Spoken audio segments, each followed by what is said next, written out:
Good afternoon. This is a regular City Commission meeting for the City of Largo. Today is Tuesday, August 15th, 2023. I'd like to call this meeting to order and ask that if you have a cell phone, please turn it to silent or off so that we don't have any interruptions. We're going to start this evening's meeting with an invocation given by Major Ted Morris from the Salvation Army, and then if you could please remain standing for the Pledge of Allegiance. Let's pray. Our Father, we thank you for each member of this Board of Commissions, whose mission it is to serve this community. And this mantle of leadership that has been placed upon their shoulders, may they represent their constituents in their deliberations and decisions for the continued betterment of the City of Largo. Thank you for our mayor, our city staff, the acting city manager, the city attorney, and all the others who work for the city in so many ways. Keep our public safety personnel safe, the police and fire departments, as they fulfill their mission to protect our residents. We would pray for open ears and minds this evening as issues are discussed and decided upon. For it's in your holy name we make this petition tonight. Amen.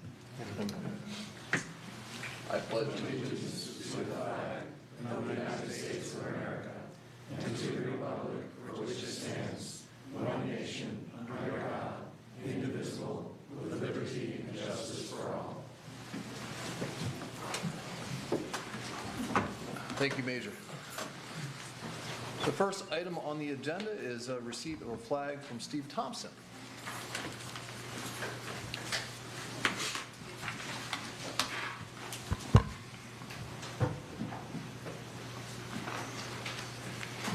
Good evening.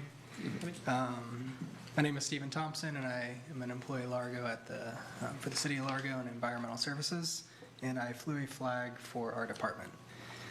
This flag is to certify on behalf of the Thompson family, and the accompanying flag of the United States of America is presented to City of Largo Environmental Services.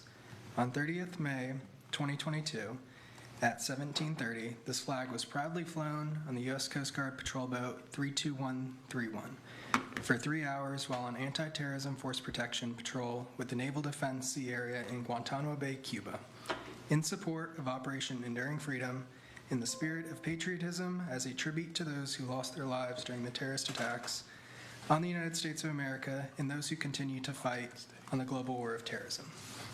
That's the meaning of the flag here, and on a personal side, I'd like to share on why I flew this flag for the city. First, I want to thank the HR department because they are very instrumental in helping me deploy. Ms. Joanne Gulliver was a tremendous asset to me while I was preparing for deployment and the reintegration after.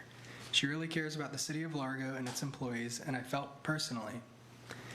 There were a lot of questions for both of us that I had to throw her way, and if she didn't have an answer, she would consult with other team members in human resources, and they would get back to me with an answer in no time. So thank you, Joanne, and HR as a whole for your time and hard work. Second, I would like to thank my supervisors and fellow operators who I work alongside at the plant. They were short a team member for the year and a half I was deployed, which I know was not easy. I know it took a lot of extra time and work for the supervisors to create schedules and plan accordingly with me gone for the extended period of time. I appreciate everyone's willingness to jump in and help and the extra work that the day and night crews had to take on while I was away. Thank you for understanding the circumstances that I was in with being called to active duty and welcoming me back with open arms. Lastly, I would like to thank Environmental Services Department and the people that are in charge of me. Those people being Shelby, my director, Tim, my plant manager, and Dave, my chief operator. They are influential in me preparing for deployment and the reintegration process coming back to my position. I'm very grateful for them, that they held my position while I was gone. There was peace of mind coming home knowing I would be able to resume my same civilian job with no issues. With all the uncertainty I've gone through over the past year and a half, there is one thing that stayed constant, and that was my job as a wastewater operator, which I am grateful for. Thank you.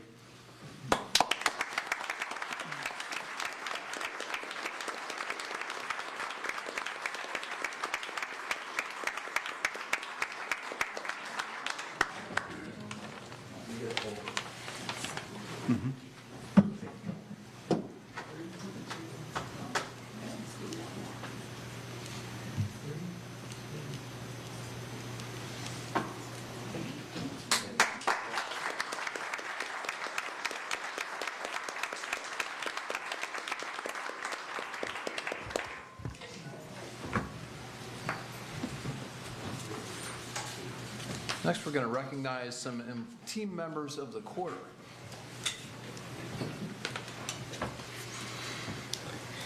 Good evening, Mayor and Commission.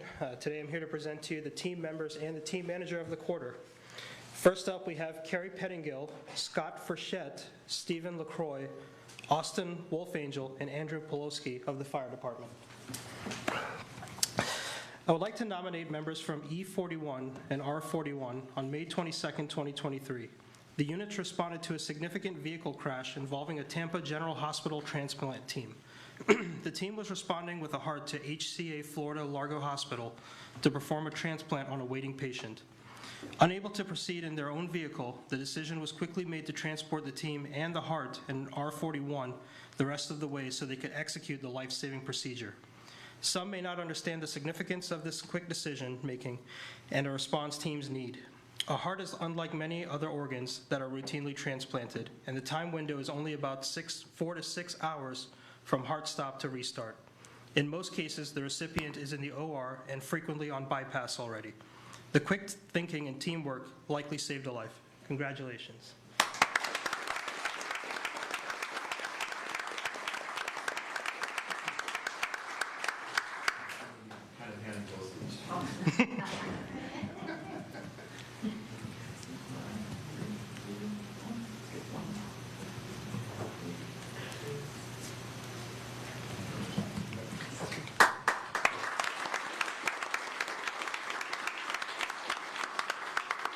Up next, we have Mark Sherwood of the Fire Department. I would like to nominate Lieutenant Mark Sherwood. Mark has been working with the training and EMS divisions on what has been a temporary assignment for the past 8 months. This past quarter, Lieutenant Sherwood was tasked with making and scheduling instructions for the mini academy, as well as helping process the new hires and a few new medics through the County EMS Academy.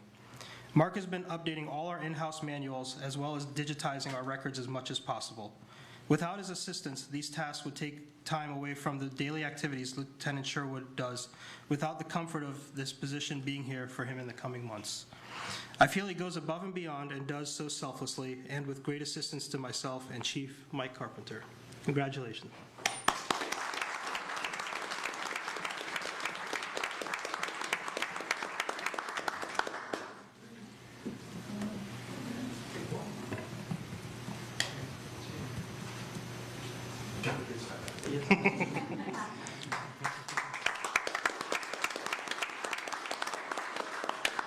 Up next, we have James Manuel from the IT department. James has gone above and beyond the scope of his job description in many ways. Most recently, James was tasked with assisting to replace access points at the library, starting his day at 7 a.m. and working until 10 a.m., and then coming back to City Hall to do his normal help desk duties. As a help desk technician, this project extended way beyond what is required of him, but he took the challenge on to assist and use it to expand his skills and networking to better help his troubleshooting skills. In learning these specialized skills, he can better assist when issues arise surrounding wireless access points to help offset some of the workload on the network team. James also stepped up to take on the role as the SME for the Mobotics camera system so that our cybersecurity administrator can allocate more time ensuring our organization is well protected against cyber threats. James now acts as the primary EOC for the camera system, pulling footage as needed and ensuring the cameras are up and running. He does this with a smile, all while still maintaining the day-to-day help desk operations and studying to take his Network Plus certification so that he can apply his elevated skills to better the organization. Congratulations, James.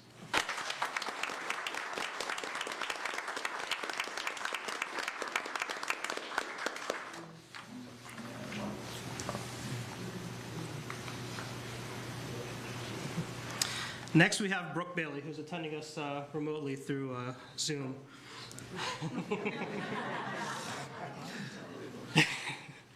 Brooke approaches everything she does at the City of Largo with integrity, collaboration, passion, and creativity. This year, Brooke managed the budget process, which showcased her creativity as the city was able to balance the budget in real time utilizing balancing act tools that she designed with the city's directors and assistant directors. Brooke addresses every challenge she faces with unwavering passion and commitment to getting things right. Brooke will go above and beyond by running analysis, analytics, and research to ensure she is providing the best information and service to her departments. Brooke is the epitome of what collaboration should be.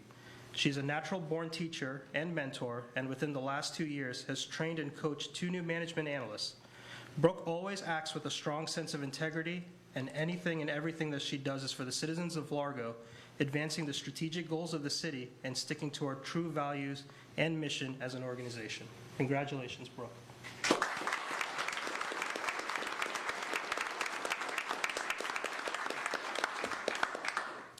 And finally, we have our team manager of the quarter, Greg Wright, with the Recreation Parks and Art Department. Perfect.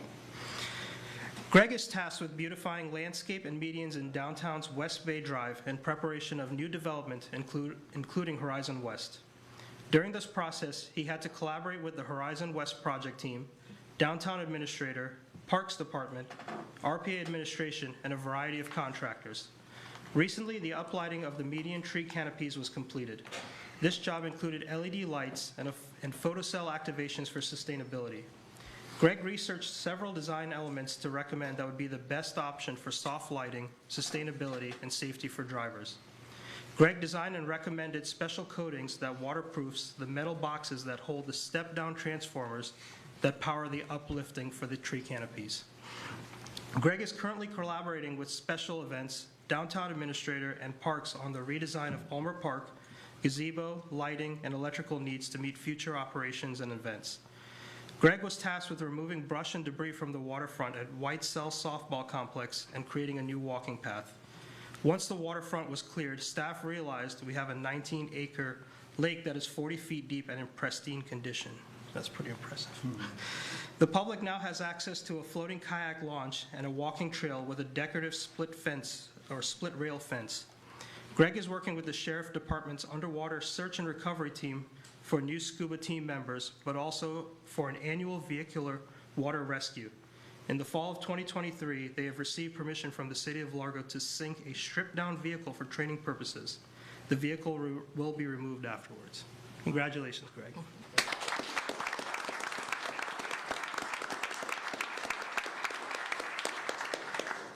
Thank you, and congratulations to all of the recipients. Next is citizens' comment. If you'd like to speak about something that's on the agenda outside of the consent docket, please wait until the item comes up, and each speaker has 3 minutes. Do we have any cards? Yes, we have 2 cards. First is Jim Terry.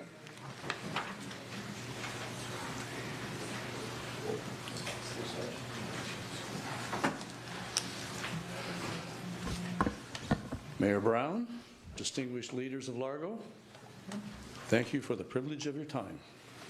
I borrowed that from TV. I spoke a year ago, I think, about this problem that one of the worst things in a neighborhood is noisy neighbors. And in my case, it's short-term rentals. Some people don't realize they're in a neighborhood, they think it's a resort, and they just want to make all the noise they can ever make. And so Indian Rocks Beach, we follow this in the Bel Air and Largo B, had been looking at this, and I guess they just enacted some new controls, inspections of the property and fees and noise control. Maybe Largo could look into what they've done. I know these rules, Florida doesn't allow, to ban rentals, but some people won't do what's right unless there's laws make them do it. So maybe you could look into some of that. I got in the Largo codes, and I guess it's still appropriate. It says Chapter 11, Article 2, Nuances, Section 11-117. In the residential zones from 7 a.m. to 6 p.m., a home can only generate 72 decibels of sound. From 6 p.m. to 7 a.m., they can only make 55 decibels of sound. I think most air conditioners probably exceed that. But in any case, it's these are like commercial endeavors in a residential setting, and so I just encourage Largo to keep this on the burner, and I have to deal with it all the time. So thank you. Thank you. Next speaker is Pat Byrne.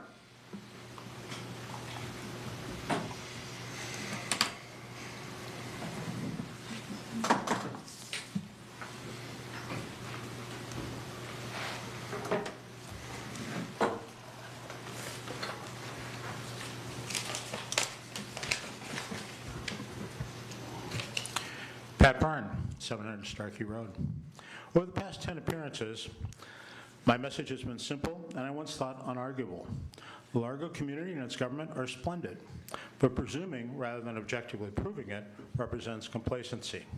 Bizarre efforts to kill the messenger testify more to the complacency than to the message. How have we fared? I say we because I've never been alone in asking questions and getting no answers. We asked the Commission to consider objectifying its performance review of management. It answered with a contraindicated and contrafactual exit review. Our call to avoid bias in the executive search process resulted in putting the acting city manager in charge of the process to pick our future boss. We wonder aloud if the plan and budget shouldn't emphasize proving results of local needs. The Commission answered with unmeasurable, unrelatable Harwood stages. We spoke about putting in some safeguards for personnel. City was sanctioned for environmental violations because the Commission still finds no need for whistleblower protection. That's where I started 2 years ago. We question, I lost my mic. We question whether the Horizon project might have benefited from more fact-finding at the front end, especially more market research. Now, with construction underway, we read in the newspaper of meetings to ask downtown businesses what they really want.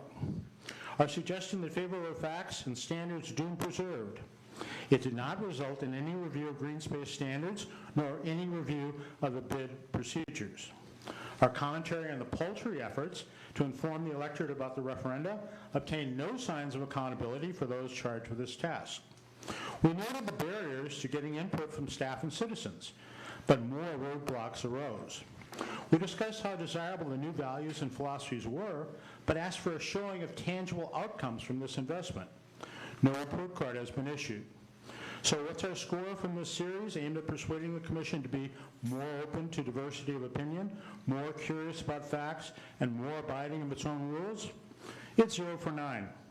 But is that really our score or the Commission's?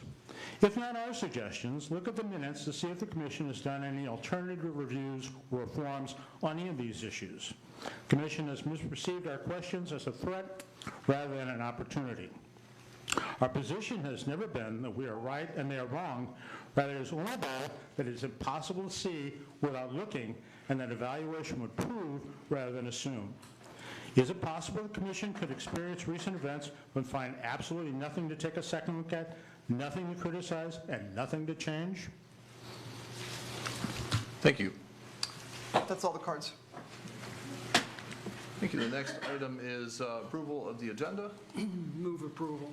Oh, I'd like to pull number 10, item 10. Was that number 10? you said? Yes, please. It's still move approval. Move approval. Second. I have a motion and a second. All in favor, say aye. Aye. Any opposed? Motion passes 6-0. Next is approval of the minutes from the regular meeting of August 1st, 2023. Move approval. Second. Any changes or corrections? All in favor, say aye. Aye. Any opposed? Motion passes 6-0. Could I hear the consent docket, please? Item 5, authorization to purchase 24 replacement vehicles for the police department from Duval Ford in the estimated amount of $1,970,000 in accordance with the Florida Sheriff's Association Pursuit, Administrative, and Other Vehicles Contract, FSA 22-VEL 30.0. Item 6, award of RFP number 23-P-778, electric vehicle supply equipment and services to LilyPad EV LLC for a 5-year period. Item 7, award of RFP number 23-P-782, homeless support services to Homeless Emergency Project Incorporated in the amount of $730,000.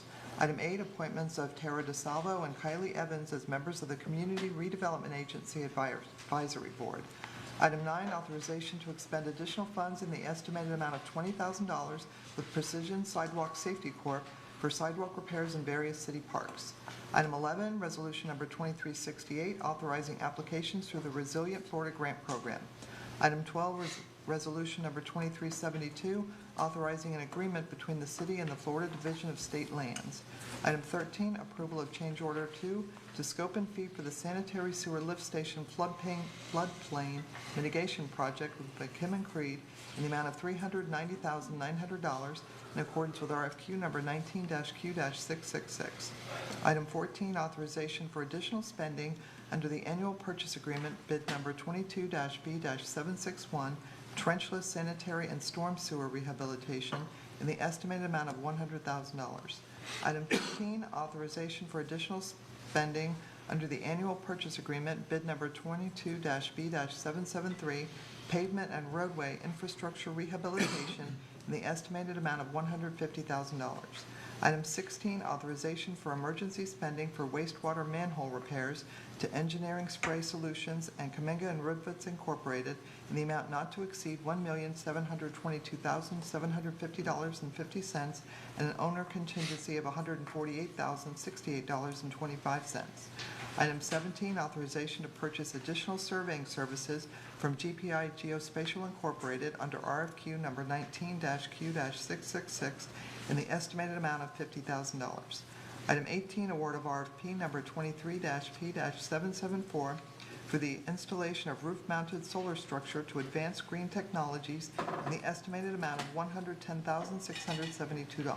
Thank you. You've heard the consent docket. I'll entertain a motion. I move to approve the consent docket without commission discussion, including staff background provided in the commission packets. Second. All in favor, say aye. Aye. Any opposed? Motion passes 6-0. Item number 10, Commissioner Smith. Yes. Thank you, gentlemen. One kind of question is how long, we're applying for this, how long would it take and when would we know if we got this? I think that he's asking about the timeline. The timeline, yes. Well, from the Tampa Bay Estuary Programs perspective, we met with them at their management board meeting on Friday. The board was unanimous in forwarding the nomination to the council meeting next Friday, or this coming Friday. So we should know its outcome this coming Friday. Okay. And I pulled this is because I don't support the deep well injector. I'm happy we're going for grant subject, but I think that's a drop in the bucket of 21 million. I think it's a lot more than that's going to be. So I can't support this. That's the reason I pulled this one. So thank you for the answer to my question. Thank you. I have a follow-up. Before I do that, I wanted to thank Ms. Kylie Evans and Ms. Tara DeSalva for volunteering to be on the Community Redevelopment Agency Advisory Board. I usually do that right after the consent docket, but I forgot, and I think one of them might still be in the lobby, and they might be able to hear me. So, but thank you. I had a question about, I've talked about this several times. We need to do something other than surface water discharge of our treated wastewater because we're being required to, and frankly, it's the right thing to do. But I'm not sure sequestering it away deep underneath the aquifer is the best thing. Now I've talked to a lot of smart people that are scientists, people that work in this field, and they don't seem to have the same hesitation that I do. I guess my question is, what are our other options aside from expanding our reclaim system, which has its challenges, not the least of which is cost? As we mentioned previously, we looked at every opportunity available to us. The one first challenge is we're not a municipality with our own potable water plant. For those communities that do have this, Senate Bill 64 compliance is much easier. We had numerous months of conversation with the town of Bel Air as they're looking for their potable water solutions because of their groundwater well field is now highly, the technical word is polluted with salt water. So it takes a lot of treatment costs to purify their groundwater to make potable water. We explored opportunities with them to provide water to them. They had their strong first alternative looking at accepting water from Pinellas County potable water system. We talked to Tampa Bay Water, and as I mentioned previously, their current focus for about the next decade is in Hillsborough County. We are going to remind them of what we spoke about, that in 2035, they're going to be looking for water solutions here in South Pinellas. We're going to remind them again that we have a place for a reverse osmosis plant at the plant, and that we can pipe the water directly to them and have a direct reuse of our system. We are not going to pause or hesitate to look for continuing alternatives. We're not giving up on that. But because of the long scheduling, designing, and constructing this alternative, we've got to be able to start now on it to meet the January 1st, 2032 deadline. But in the meantime, if something comes along between now and potentially construction in 2026, we will give it a full analysis to see if there is a better alternative out there that's feasible. And so lastly, with this funding request from the Tampa Bay Estuary Program, what's our deadline for use? I mean, if we're building it in 2026, would this be used at that point? So what we've asked them is for this grant to be provided to us in calendar year 2025, which was when we'd be going out to solicit the deep well project. So put it in practice, construction starting, October 2024, 2025, excuse me. It would be right on time. We're going to work hard with Chris on a Florida water quality grant that will be submitted on that same time schedule. We'll submit that next summer for potential award the summer after. So that one could bear, we feel we're very competitive because of the nitrogen reduction to Old Tampa Bay and the impaired waterways of Cross Bayou. So we believe there's a large grant potential coming from the Florida Clean Water Program. Thank you. I just saw yesterday that Old Tampa Bay has lost about 25% of its seagrass in the last 4 years. Alternatively, Clearwater Harbor, Clearwater Bay has increased 12% in their seagrass. And I know which way our treated wastewater goes, and other cities as well, unfortunately. So thank you for your work on this, and I also would, before Commissioner Gerard is going to ask a question, but I wanted to thank you for the number. I like to see, I think there's 3 potential funding opportunities from the state and federal level, and so thank you for your work on this, Chris. Commissioner Gerard. Thank you, Chris, for me as well. How many gallons of treated wastewater do we produce every day? On an average day, it's 12 million gallons. 6 of it goes to the reclaimed water system, and 6 would typically be discharged to the Feather Sound ponds. Okay, and at this point, I believe that we're planning for 2 deep wells? Correct. All right. That's it. Thank you. Thank you. Thanks very much, Jerry. And you too, Chris. Thank you. Any other questions? I move to approve resolution number 2366. Second. I have a motion and a second. All in favor say aye. Aye. Any opposed? No. Motion passes 5-1. Thank you. Next up is ordinance number 2023-49.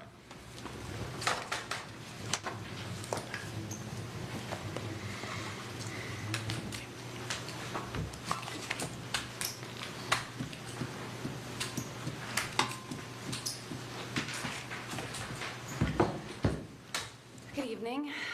This ordinance is the second reading of the increase to wastewater rates by 12%.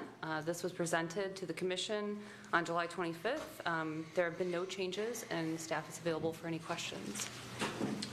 Ordinance number 2023-49, an ordinance of the City of Largo, Florida, amending the City of Largo Code of Ordinances, Chapter 23, Article 2, Division 3, by amending Section 23-84 to revise certain wastewater rates, providing for the effective date of the new rates, providing for severability, and providing an effective date.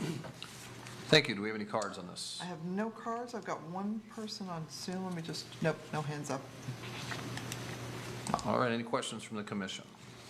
I move to adopt ordinance number 2023-49 on second and final reading. Second.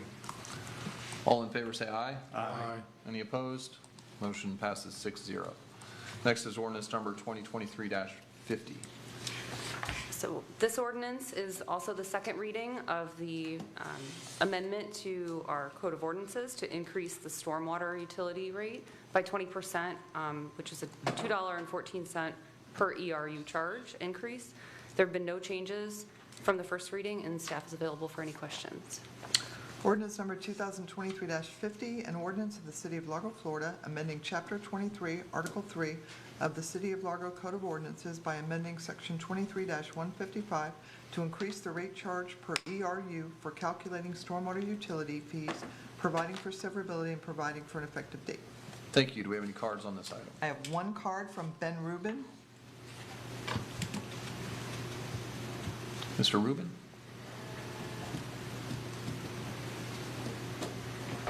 No? All right, if he comes in while we're discussing it. Any questions from the commission? I move to adopt ordinance number 2023-50 on second and final reading. Second. All in favor, say aye. Aye. Any opposed? Motion passes 6-0. Thank you. Thank you. Next is item number 21. So item number 21 is also me. We have Resolution 2369 would be, in the past 2 months, we've discussed the wastewater utility rates, the ordinance that the commission had approved on August 1st, allowing for the issuance of debt. So we've been working with bond counsel and legal counsel on developing really the basis for issuing debt in our wastewater fund. So this resolution would be approving the master bond resolution for wastewater debt, and this would take effect for the next 20, 30 years. It basically sets the tone for our responsibilities, any lender's responsibilities for issuing debt in this fund. In the commission memo, I presented some of the main points of what this covers. The additional resolution that is on the agenda after this is for this mentions a supplemental, so when we want to actually issue debt, we would do a supplemental resolution with the individual terms of that debt. But again, this just talks about our rate covenants, that we need to establish rates to make sure we can cover the debt that we're issuing since we're pledging wastewater fund revenues. It also talks about events of default, so what is the protection on the investor side, what's the protection of the city side. So staff is available for any questions on the master resolution.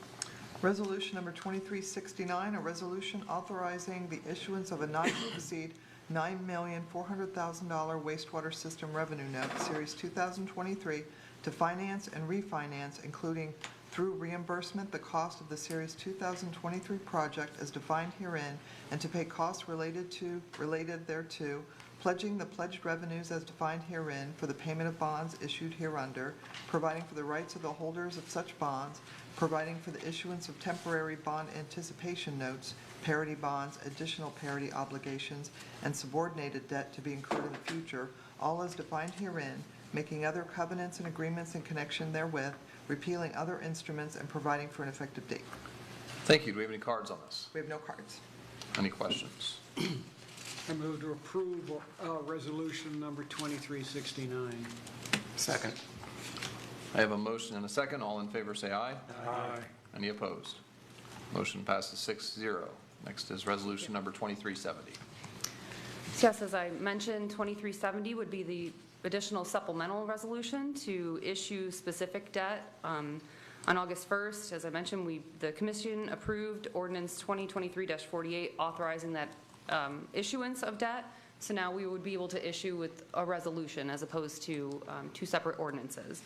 We solicited requests for proposals to fund several of the capital projects that were mentioned previously.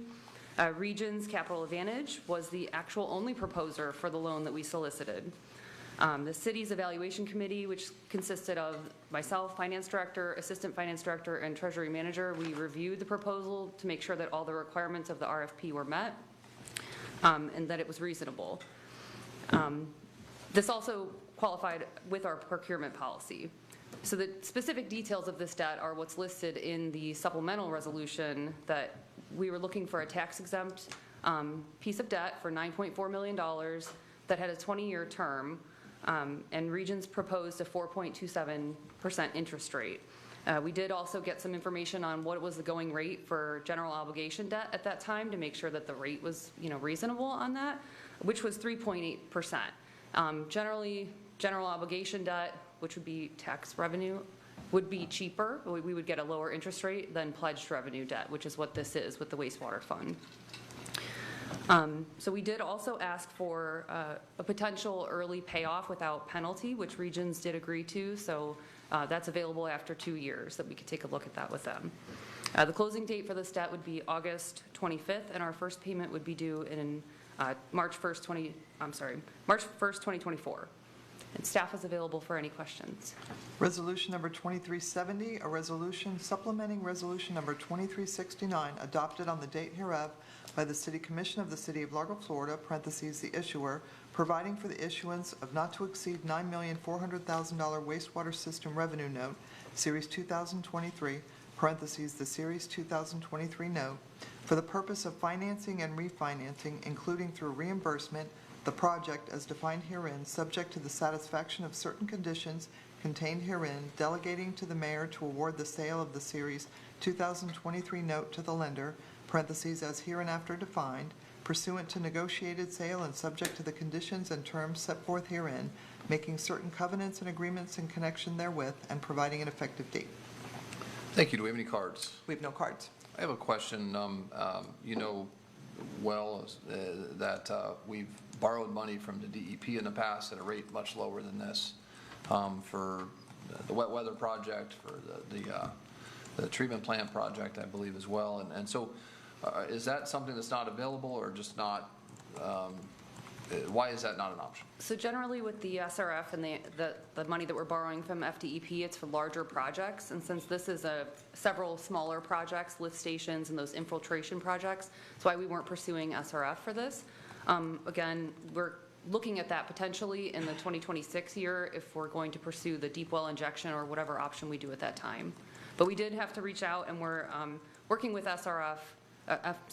FDEP on getting their approval to issue this debt. So there is requirements with them that if we issue any other debt, that we obtain their approval, since we have loans outstanding with them. Thank you. And I know that we've researched some other possible funding opportunities, including the federal government for direct grants for lift stations.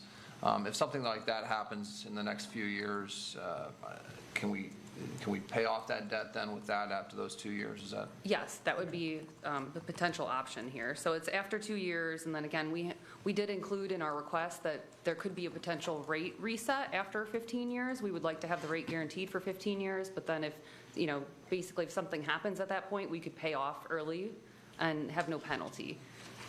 So the secondary part of this debt that we were looking for, we haven't sought yet because we're waiting on some of those grants and proposals. Very good. Thank you. Other questions? I move to approve resolution number 2370. Second. All in favor say aye. Aye. Any opposed? Motion passes 6-0. Thank you. you.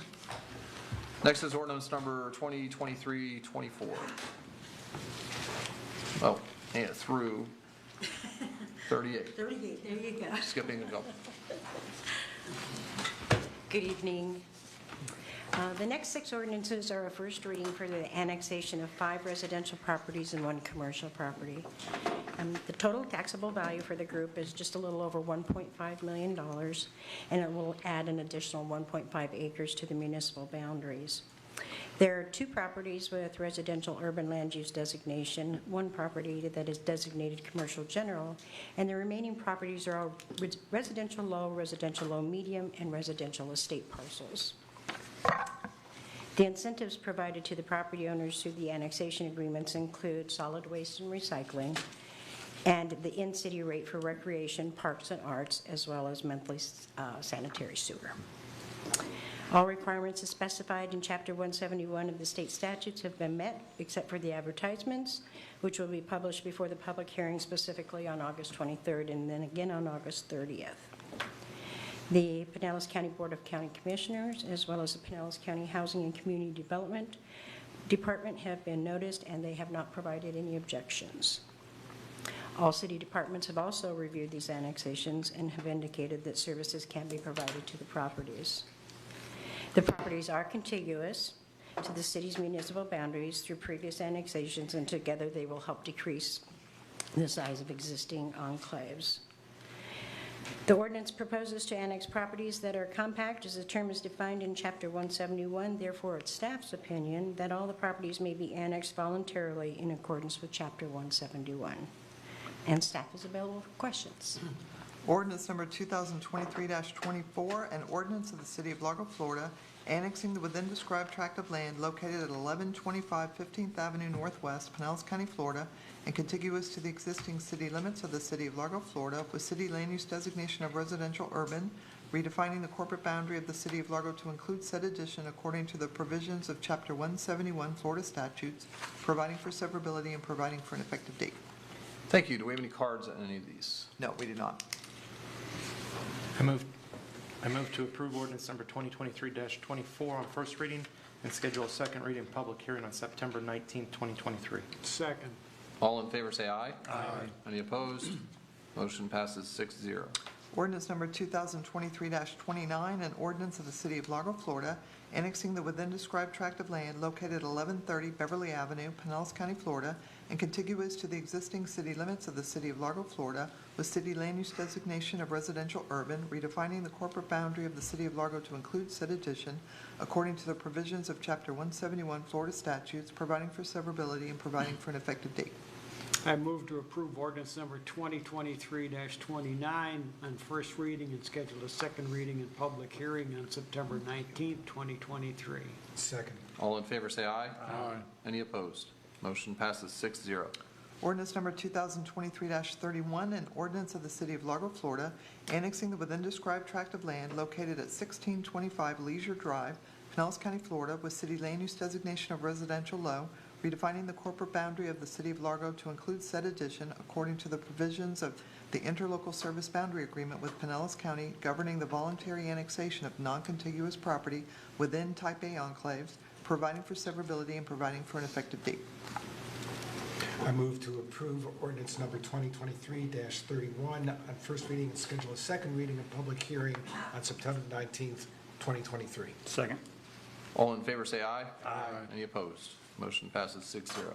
Ordinance number 2023-33, an ordinance of the City of Largo, Florida, annexing the within described tract of land located at 2089 Palm Way, Pinellas County, Florida, and contiguous to the existing city limits of the City of Largo, Florida, with city land use designation of residential low-medium, redefining the corporate boundary of the City of Largo to include said addition according to the provisions of Chapter 171 Florida statutes, providing for severability and providing for an effective date.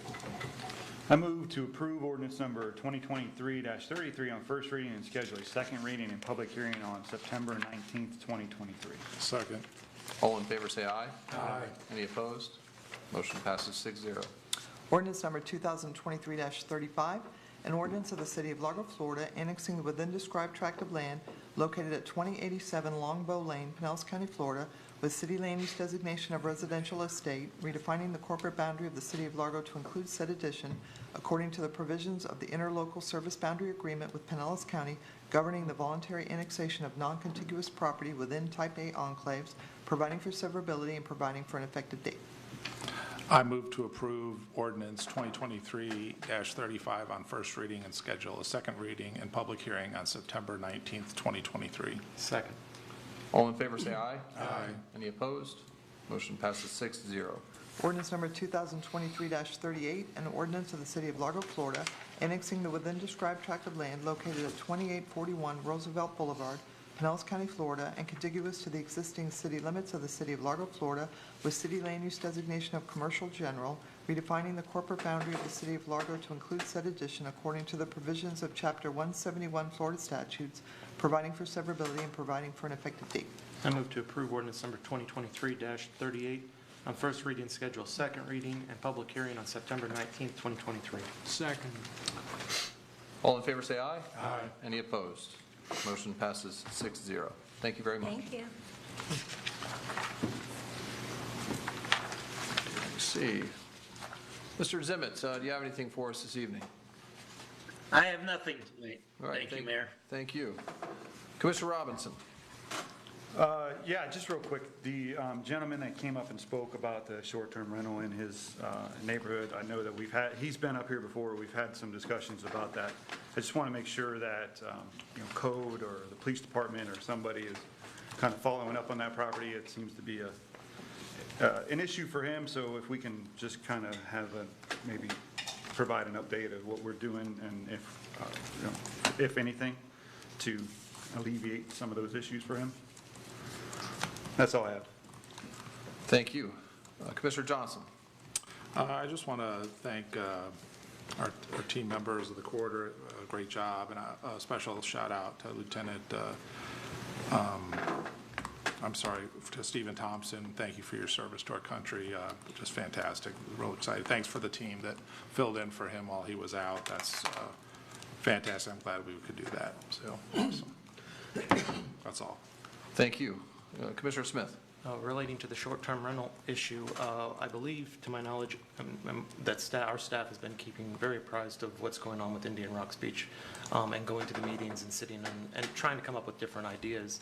I would note, I believe I just read recently that Indian Rocks is being sued on their ordinances, so just to keep that also on the back burner of our head.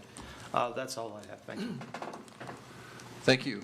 Commissioner Holmes. Just one comment.